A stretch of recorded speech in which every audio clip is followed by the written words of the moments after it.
घड़ी का कांटा जैसे जैसे आगे बढ़ रहा है, पाकिस्तान में घबराहट जोर पकड़ती जा रही है। वैसे भी भारतीय सेना को ग्रीन सिग्नल मिल चुका है और उधर दिल्ली में लगातार बैठकों में आतंकवाद को मुंहतोड़ जवाब देने की युद्ध स्तर पर रणनीति बन रही है।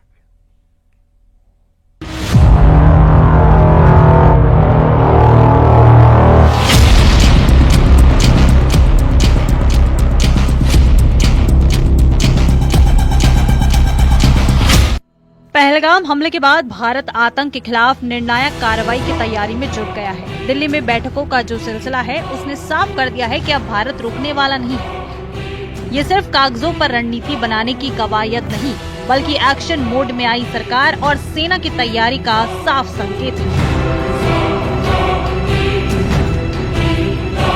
दिल्ली इस वक्त देश की सबसे संवेदनशील मीटिंगों का अड्डा बन चुका है। हर घंटे हर बैठक से ये मैसेज बाहर आ रहा है कि भारत अब चुप नहीं बैठेगा।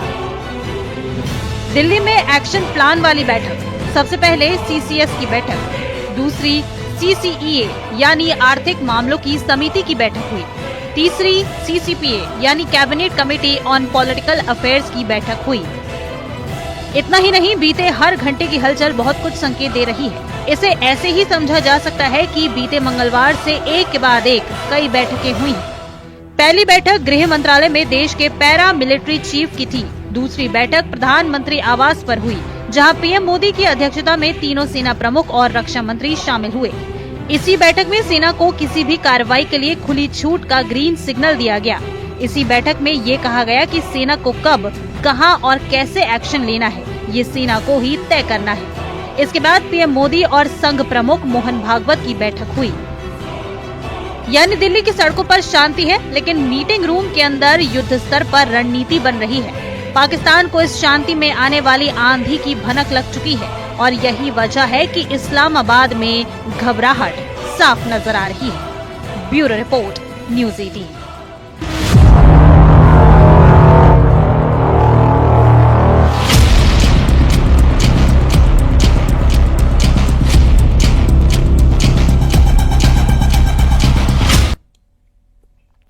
पाकिस्तान के संसद में समाजवादी पार्टी के अध्यक्ष अखिलेश यादव और आम आदमी पार्टी के नेताओं की भी तारीफ हुई है। तारीफ पहलगाम हमले पर दिए बयानों को लेकर हुई है। पाकिस्तान ने विपक्षी नेताओं के बयानों को अपना हथियार बनाया। ऐसे में सवाल ये कि क्या विपक्ष सेल्फ गोल करने में जुटा है?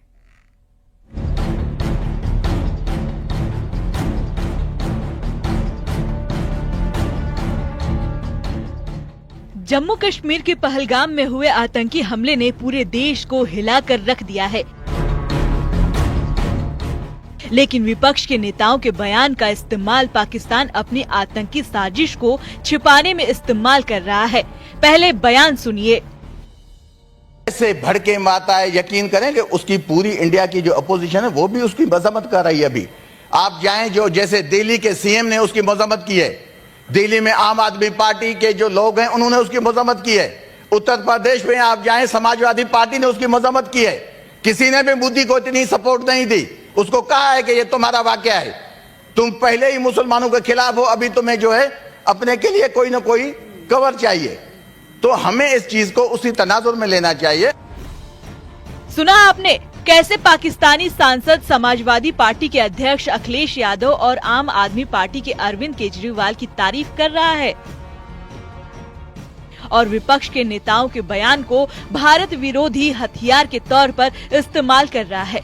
इस तारीफ ने भारत में सियासी घमासान मचा दिया है। कांग्रेस के लोग और कांग्रेस के साथी पार्टियों के लोग जो इस प्रकार का बयान दे रहे हैं, मैं तो आज एक प्रस्ताव रख रहा हूं। ये अपने आप को कहते हैं कि हम इंडी अलायंस वाले हैं। ये इंडी अलायंस वाले नहीं हैं, ये रावलपिंडी अलायंस है।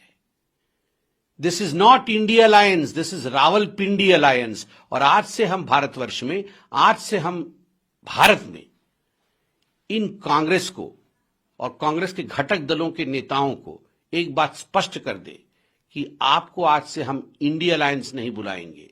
आज से आपका नामांकन हुआ पिंडी अलायंस। पिंडी मतलब रावलपिंडी से पिंडी। पहलगाम हमले के बाद एक और भारत ने सिंधु जल समझौता रद्द करने और वाघा बॉर्डर बंद करने जैसे कड़े कदम उठाए हैं, लेकिन पाकिस्तानी संसद में भारतीय विपक्ष की तारीफ ने सवाल खड़े कर दिए हैं कि क्या विपक्ष के बयान पाकिस्तान के लिए हथियार बन रहे हैं। Bureau report, news 18।